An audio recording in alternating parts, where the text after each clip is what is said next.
याद है अक्टूबर 25, 2001, ये वो साल था जब माइक्रोसॉफ्ट ने विंडोज़ एक्सपी को एक मेजर विंडोज़ अपडेट के रूप में दुनिया के सामने लॉन्च किया। विंडोज़ एक्सपी माइक्रोसॉफ्ट के लिए एक मेजर अपडेट था क्योंकि विंडोज़ एक्सपी से पहले माइक्रोसॉफ्ट बिजनेस इंटरप्राइज के लिए एक different version of operating system launch करते थे और जो मीडिया सेंट्रिक पीपल थे उनके लिए एक डिफरेंट वन। तो विंडोज़ एक्सपी की डिज़ाइन के पीछे जो माइक्रोसॉफ्ट का जो उद्देश्य था, जो उनकी सोच थी, वो ये थी कि माइक्रोसॉफ्ट एक ऐसा सिंगल ऑपरेटिंग सिस्टम डिज़ाइन करना चाहते थे जो ना केवल बिजनेस इंटरप्राइज पीपल्स को, ना केवल जो मीडिया सेंट्रिक पीपल है उनको, बल्कि पहली बार होम यूजर्स को भी टारगेट करे। और वही हुआ। जब उन्होंने विंडोज़ एक्सपी को लॉन्च किया तो पहली बार जो पर्सनल कंप्यूटर का जो दौर था वो शुरू हुआ। जो होम यूजर्स थे, जो डे टू डे लाइफ जीने वाले लोग थे, उन्होंने पहली बार कंप्यूटर को अपने घर पे यूज़ किया।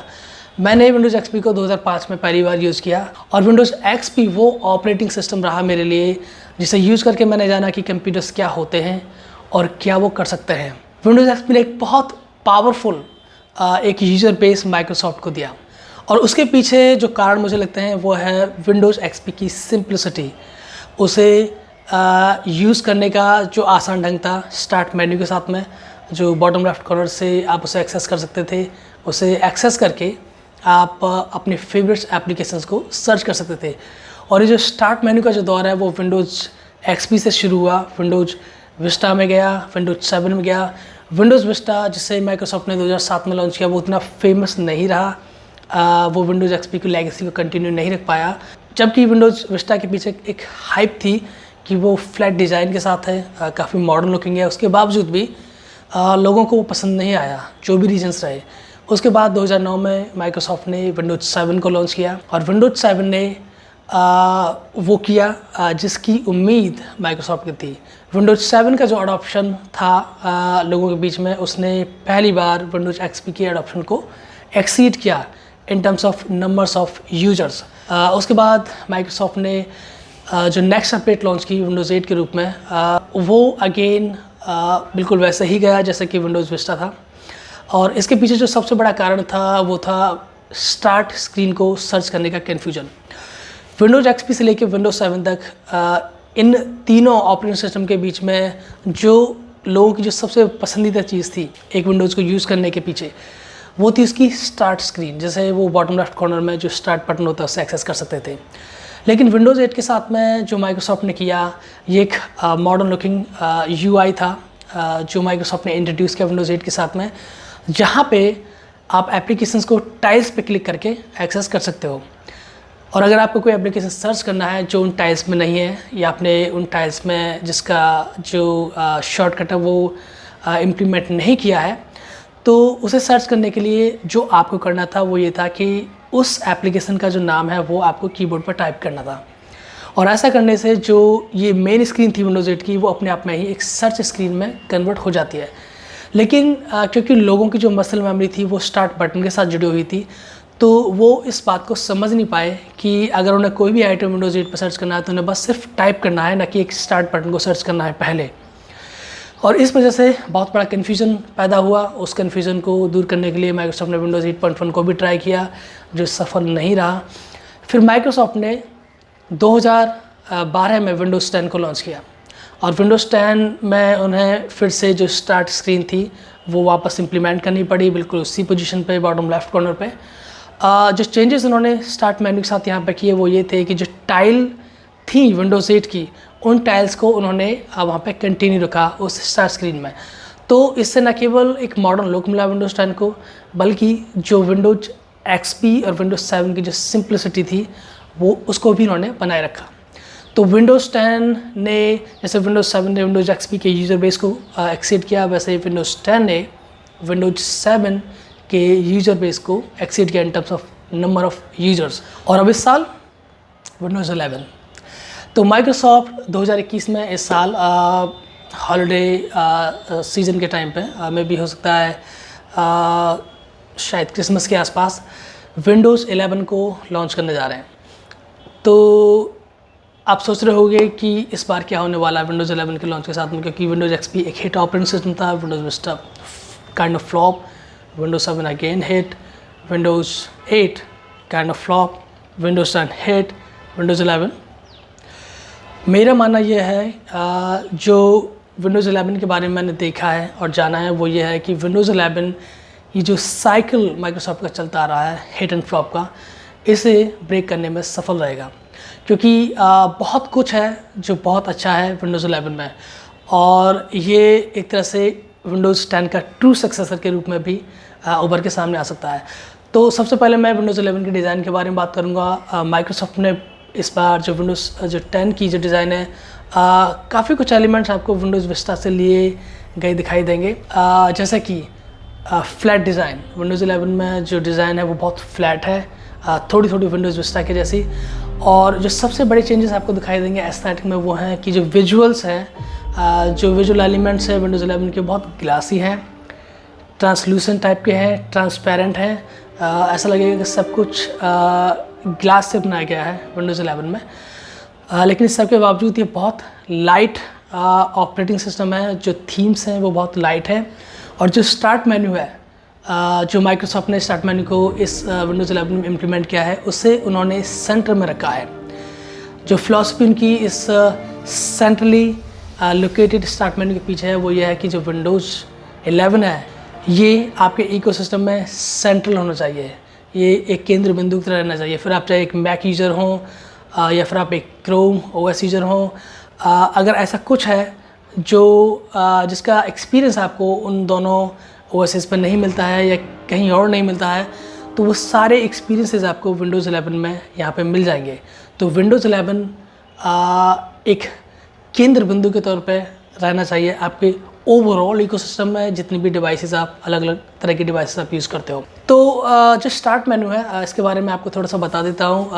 ये बाय डिफ़ॉल्ट बॉटम सेंटर में लोकेटेड है, लेकिन अगर आपको बॉटम लेफ्ट कॉर्नर ही ज़्यादा पसंद है तो आप इसे वहाँ पे भी ड्रैग एंड सेट कर सकते हो। आप इसे ड्रैग करके वहाँ पे ले जा सकते हो और इसे वैसे यूज कर सकते हो जैसा कि आपको आदत है विंडोज़ 10 या विंडोज़ 7 से।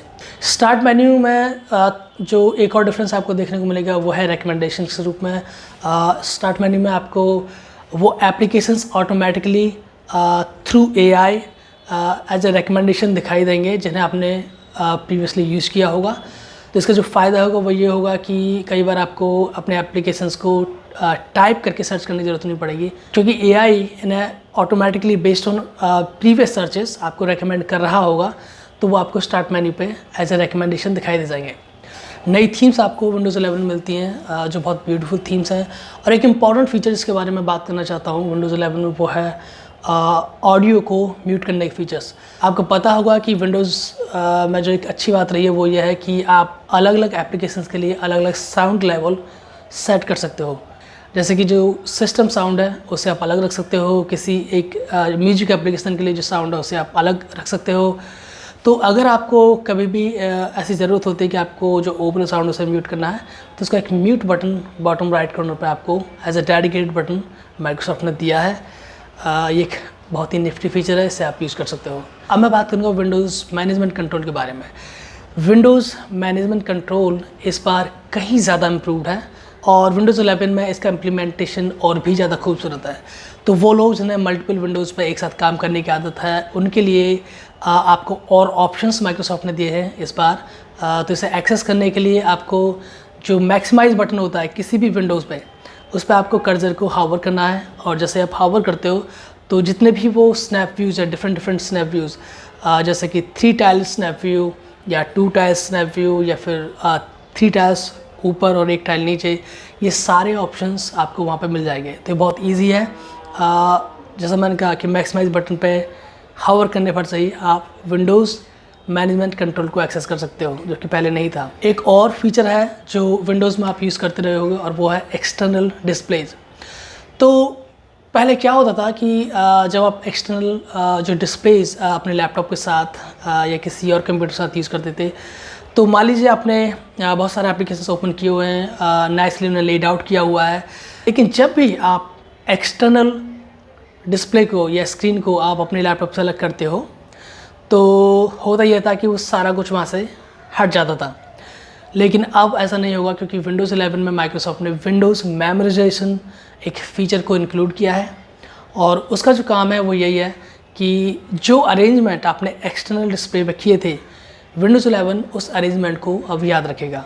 तो अगर आप अब उस एक्सटर्नल डिस्प्ले को अपने लैपटॉप से अलग कर देते हो और फिर से कुछ समय बाद या जब भी आप उसे रिकनेक्ट करते हो अपने लैपटॉप से, तो जो जैसा मैंने कहा विंडोज़ 11 उसे याद रखेगा, तो वो वापस आपके उस पर्सनल मैनेजमेंट को उसी तरह से वापस लेड आउट कर देगा एक्सटर्नल डिस्प्ले पे।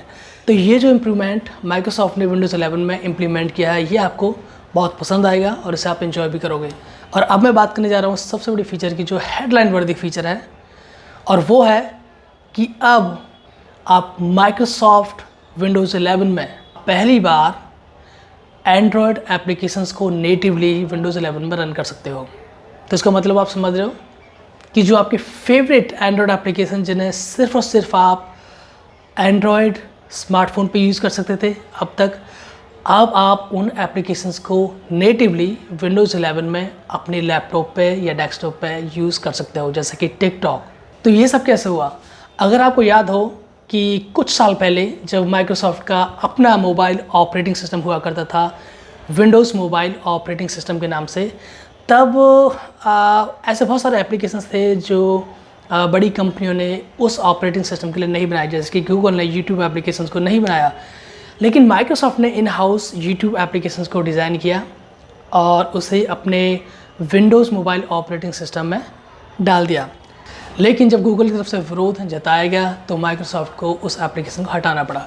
तो ये जो दर्शाता है वो ये है कि दोनों कंपनियों के बीच में जो खींचतानी रही है, उसके आधार पे एंड्रॉयड एप्लीकेशंस को विंडोज़ 11 में रन करना ये कैसे पॉसिबल हुआ। तो मैं आपको बताना चाहूँगा कि माइक्रोसॉफ्ट का जो एडवर्टाइज़ करने का जो ढंग है वो ये कहता है कि एंड्रॉयड एप्लीकेशंस को आप नेटिवली विंडोज़ 11 में रन कर सकते हो। बिल्कुल आप कर सकते हो, लेकिन ये एंड्रॉयड ऐप स्टोर के थ्रू नहीं है, ये है अमेज़ॉन एंड्रॉयड ऐप स्टोर के थ्रू।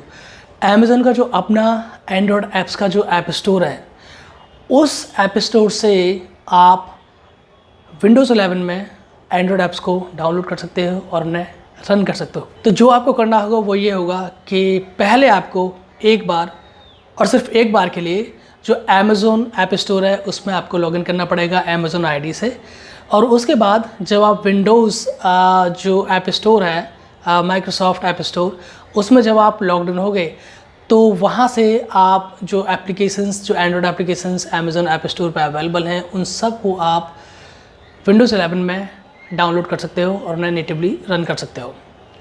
तो वैसे तो ये ऑफिशियल डाउनलोड ही है, आप इसे कुछ भी कह सकते हो, आप इसे ऑफिशियल साइड लोड भी कह सकते हो अगर कहना चाहो तो, क्योंकि ये डायरेक्टली एंड्रॉयड ऐप स्टोर से ये सारे ऐप्स नहीं आ रहे हैं। लेकिन क्योंकि जो अमेज़ॉन का ऐप स्टोर है वो भी एक ऑफिशियल ऐप स्टोर है, जो भी टर्म एंड कंडीशंस वहाँ पे हों, और माइक्रोसॉफ्ट का अमेज़ॉन के साथ टाई अप करना इन ऐप्स को विंडोज़ 11 पर रन करने के लिए, ये पूरी तरह से ऑफिशियल है। और ये सब टेक्नोलॉजी वाइज कैसे हुआ? ये होगा इंटेल ब्रिज टेक्नोलॉजी की वजह से। तो यही सब है आज की इस वीडियो में विंडोज़ 11 के बारे में। और जब ये विंडोज़ 11 लॉन्च होगा तो पहले की तरह इस बार भी आपको Windows compatibility tool Microsoft provide करेगा। इस विंडोज़ कंपैटिबिलिटी टूल की हेल्प से आपको ये पता चल जाएगा कि आपका जो करंट ऑपरेटिंग सिस्टम है वो विंडोज़ 11 को सपोर्ट करता है या नहीं। तो आप सबका बहुत धन्यवाद इस वीडियो को देखने के लिए, मेरे साथ बने रहने के लिए। आई होप कि वीडियो आपको बहुत पसंद आई हो। अगर आप मेरे चैनल पर पहली बार आए हो तो प्लीज़ सब्सक्राइब माय चैनल, जैसे कि जो आने वाली फ्यूचर वीडियोज़ हैं उन्हें आप मिस ना कर पाओ। फिर से अगर आपको वीडियो पसंद आई हो तो please like this video, and अगर आप नए हैं तो subscribe my channel. Thank you so much. तो मिलते हैं अगली वीडियो में।